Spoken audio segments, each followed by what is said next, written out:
Hello everyone, it's Jamal Thomas. Welcome to the Progressive Soapbox. I want to read you something. And after I read it, I want you to tell me who said it. So, let's see. People putting their clothes on backwards. Isn't that a sign of something going wrong? People with their head backwards, their pants down around their crack. Isn't that a sign of something wrong? Or are you waiting for Jesus to pull his pants up? Isn't it a sign of something when she all dressed the same way up? When she has her dress all the way up and got all type of needles, piercings going through her body. What part of Africa did this come from? We're not Africans. Those people are not Africans. They don't know a thing about Africa with names like Shaniqua, Taliqua, and Mohammed. And all of that crap. All of them go to jail. All of them are in jail. Brown or black versus the Board of Education is no longer the white person's problem. We have got to take the neighborhoods back. People used to be ashamed. Today a woman has 8 children with 8 different husbands. Or men, or whatever you call them now. We've got millionaire football players who can't read. We have $1 million basketball players who can't write 2 paragraphs. We have black folks who have to do a better job. We have to do a better job. Someone working at Walmart with 7 kids. You're hurting us. Fuck, you're hurting us. We have to start holding each other to a higher standard. The guy who said that is the pudding pop rapist. The pudding pop rapist. You know, Bill Cosby. The lovable dad that would come on and Claire Huxtable, and he was a doctor. She was a lawyer. And they had the perfect family, the perfect black family. They were upstanding citizens. They were non-threatening, so whites loved them. And for the most part, they allowed a certain level. It allowed America to see African Americans in a different light. Oh my God, they're non-threatening. They're people. Who knew? Who knew they were people? Seeing Bill Cosby in that sweater, he's so non-threatening. Maybe there are more of them that's non-threatening like that. She's a lawyer. Wow, she's a black lawyer. That's awesome. She's a woman too.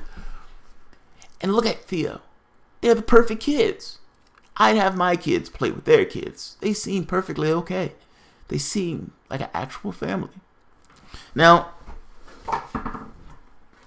this is kind of the image of things. The Cosby Show was extraordinarily popular. I grew up watching him. I used to love Bill Cosby in that role. I didn't have a dad around. My mom was struggling to make ends meet. But you can, Bill Cosby was like the perfect dad. Theo would fuck up left and right. Even when he was dyslexic, he was the perfect dad. He was winning awards for that. He had comedy shows. He was going out on the road doing tours. And as the pudding pop guy, the Jello pudding pop guy, the guy with the funny sweaters that made seem non-threatening, that guy was also raping women left and right. He has over 50 accusers of rape. Bill Cosby, pudding pop rapist. He would drug them and he would sexually molest them or rape them. They would wake up not having any clue what took place and maybe seeing him kind of walk out the door and never seeing him again. Now, one person, yeah, that person may be trying to get money. 2 people, okay, maybe you could say, okay, these guys are trying to trick me. 5, that's getting to be a tired excuse of these people trying to trick me. 5 people trying to trick you is a lot. Like 50 people. Do you really think all 50 women have just decided, let's just fuck with Bill Cosby? We ain't got shit else to do. Let's just fuck with the pudding pop guy. Let's just get the pudding pop guy. The pudding pop guy's a rapist. Let's be honest. The pudding pop guy's a rapist. If you have that many people who are accusing you of rapist, Bill Cosby, you're a rapist. I don't care how old you are. I don't care how decrepit you've gotten. I don't care that I even watched you when you were on television. It burns a little knowing that I watched you on television, if I'm being honest. You are a rapist. And mind you, you're a rapist telling black people that they should stiffen their backs up and they should not have all these kids and not have these piercings and turn your pants around and we should hold each other to a higher standard. Ain't that right, Bill Cosby? We should hold each other to a higher standard. You're a rapist. You're a rapist. You're telling people to pull their pants up and you're out there raping women. Are you shitting me? Are you shitting me? Putting people's clothes on backwards, isn't that a sign of something going wrong? Hey, raping women at each location that you go to, isn't that a sign of something going wrong? Isn't that a sign of something going massively fucking wrong? In comparison to people putting their clothes on backwards, rape is a bigger deal. That's a bigger deal. That's a bigger sign of something going wrong. You did this for 30 or 40 years.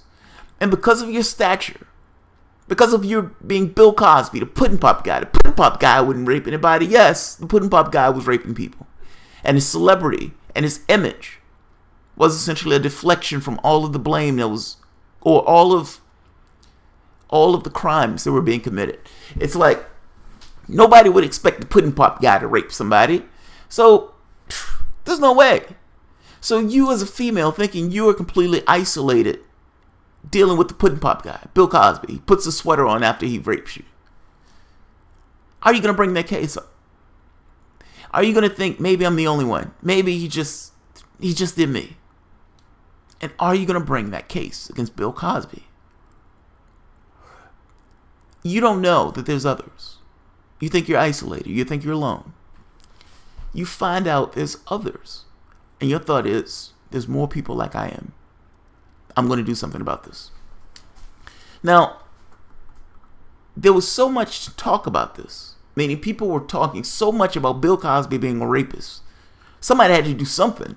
I mean, you have a man that essentially went through his entire career in comedy raping people. My two favorite things, Jello pudding and rape. Jello pudding and rape. You would think those two things don't go together, but those things are connected perfectly with Bill Cosby. Bill Cosby got charges placed against him for rape. For rape. And these charges didn't go far enough. This was the prosecutor trying to do something to hook his ass because of all the misdeeds he did during his entire career and getting away with it. Bill Cosby's sexual assault case ended in a mistrial on Saturday, with jurors reporting a hopeless deadlock over the charges that the comedian drugged and violated a woman in 2004. He's been doing this since the 60s. And the only thing they can get him on is 2004. It's amazing.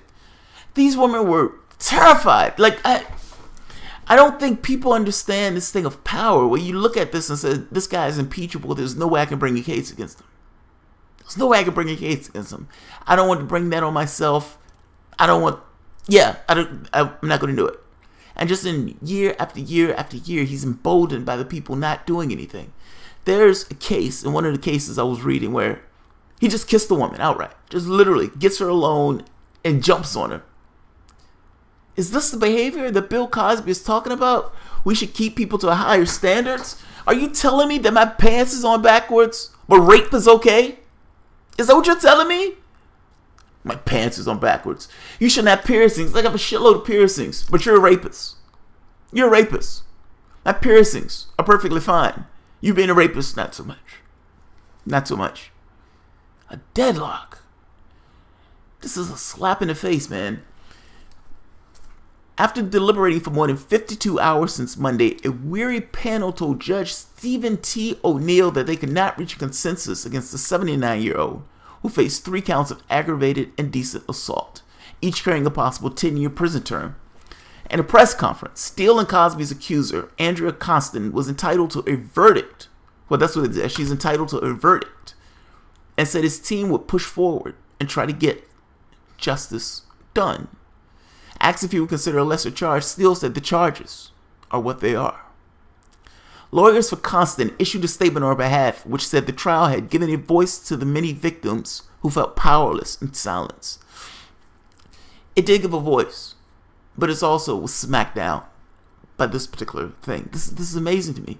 It's as if the jury is completely unaware that the man has been a rapist and been accused of 20 years, but they're supposed to charge him just based on this information as if this other information doesn't exist.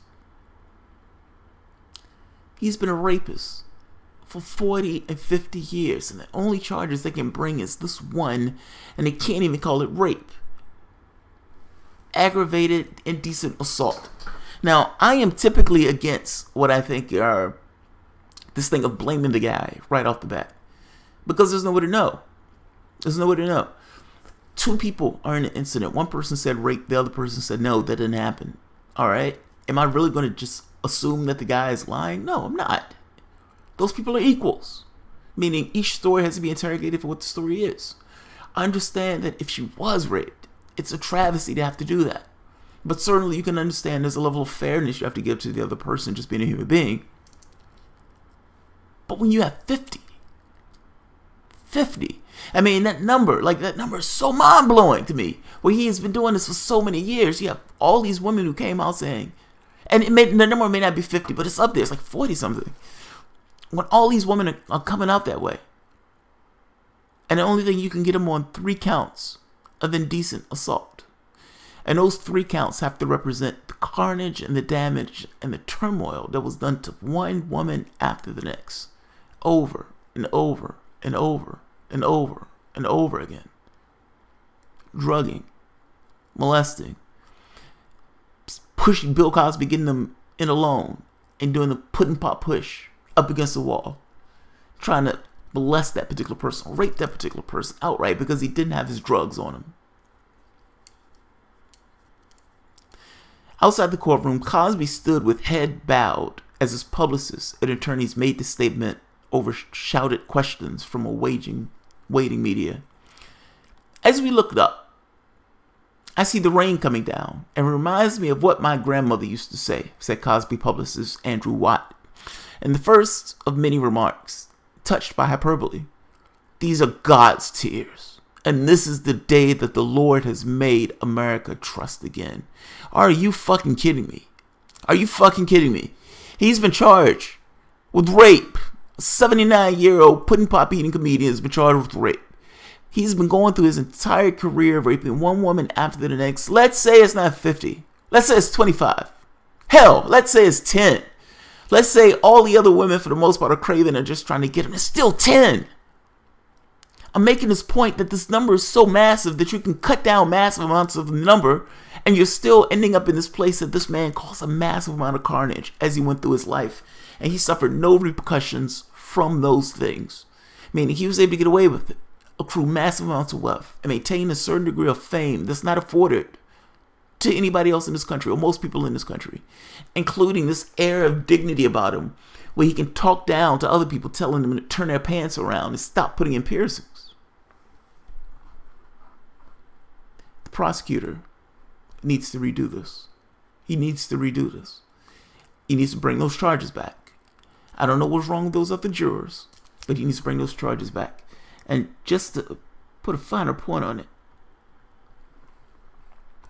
I was looking at his career in light of the rapes, in addition to his comedy career. Now, this particular article, and I'll post it, goes all the way back to the 60s. And it's showing successes coupled with the rapes, or the quote-unquote rape allegations, but the rapes. Sonny Wells alleged at March 27, 2015 news conference that Bill Cosby raped her twice when she was an aspiring singer in his 60s by drugging her drink. She said the first time he attacked her, he was drinking champagne, and after the second time, she never saw him again. Christina Ruel was a 22-year-old secretary at a talent agency in Los Angeles in 1965 when she met Cosby. Ruel alleges that Cosby invited her to his home where she was passed out after 2 drinks. I was all foggy. I woke up in bed, she told Philadelphia Magazine. I found myself on the bed and he had his shirt off. He had unzipped his pants. I was just coming to. He wins his first Emmy for I Spy. Good job. Good job. Good job. In November 2014, Carly Ferrigno, the wife of former Incredible Hulk Lou Ferrigno, stated that in 1967 she went on a double date with a friend, Cosby, and his wife, Camille. She said Cosby got her alone, grabbed her and kissed her. She pushed him off and ran to find her date, who took her home. Linda Joy Treyitz, who has a criminal record in Florida, I don't know what that has to do with the price of tea in China, was working as a waitress at a Los Angeles restaurant co-owned by Cosby in 1969. When she alleges he drugged her and groped her in his car. There's more to that one.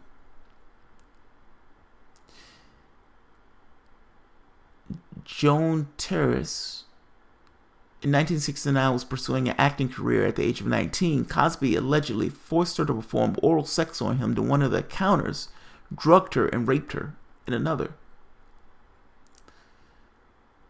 Sindra Lott, wife of former 20th Century Fox president Alan Lott Jr., says in 2015 Huffington Post opinion piece that she first met Cosby in 1969 and in New York when he was 21. Single and working for film producer Ray Stark. One night before a movie outing, Lott said she was complaining of a headache when Cosby offered her a miracle cure. The next morning, she said she woke up naked at a friend's apartment and Cosby was wearing white terry cloth bathrobe. It was obvious he just had sex with me. There's more. There's a lot more. That's just the 60s. That's the 60s. That's the Puddin Pop guy. The guy with the nice sweaters. The guy that made white America look at blacks a little bit differently because they were safe, non-threatening, and for the most part, they look at them and say, wait a minute, I'm okay with my kid interacting with Theo. Maybe there are more Theos out there. Believe it or not, art is amazing and representative of society. In the same way that the Harlem Renaissance got across this thing of art to a larger populace that wasn't necessarily black, meaning whites looked at it and was like, holy shit, these people can actually think like we do. Or think. They have ideas. They have thoughts. They have art. I love that particular way that guy dances. I love the way that guy sings. I love this particular poetry piece. Hey, maybe there's more to these people than just shoe shine boys. Maybe there's more. My point is, in the same way that Harlem Renaissance did that, the Cosby Show, to some degree, did the same thing.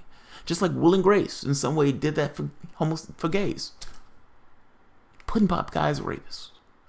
Puddin Pop Guy's been a rapist since the 60s. And the Puddin Pop Guy just got off after raping 40-something women, or 50 women.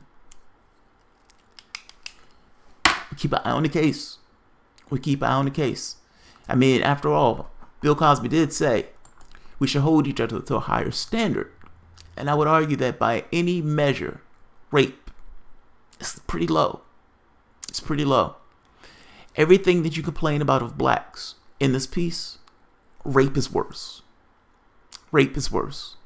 And in the same way you're saying that these people are in prison clothes, hey, you should also be in prison clothes. At 76 years old, yes, they need to put your ass in prison.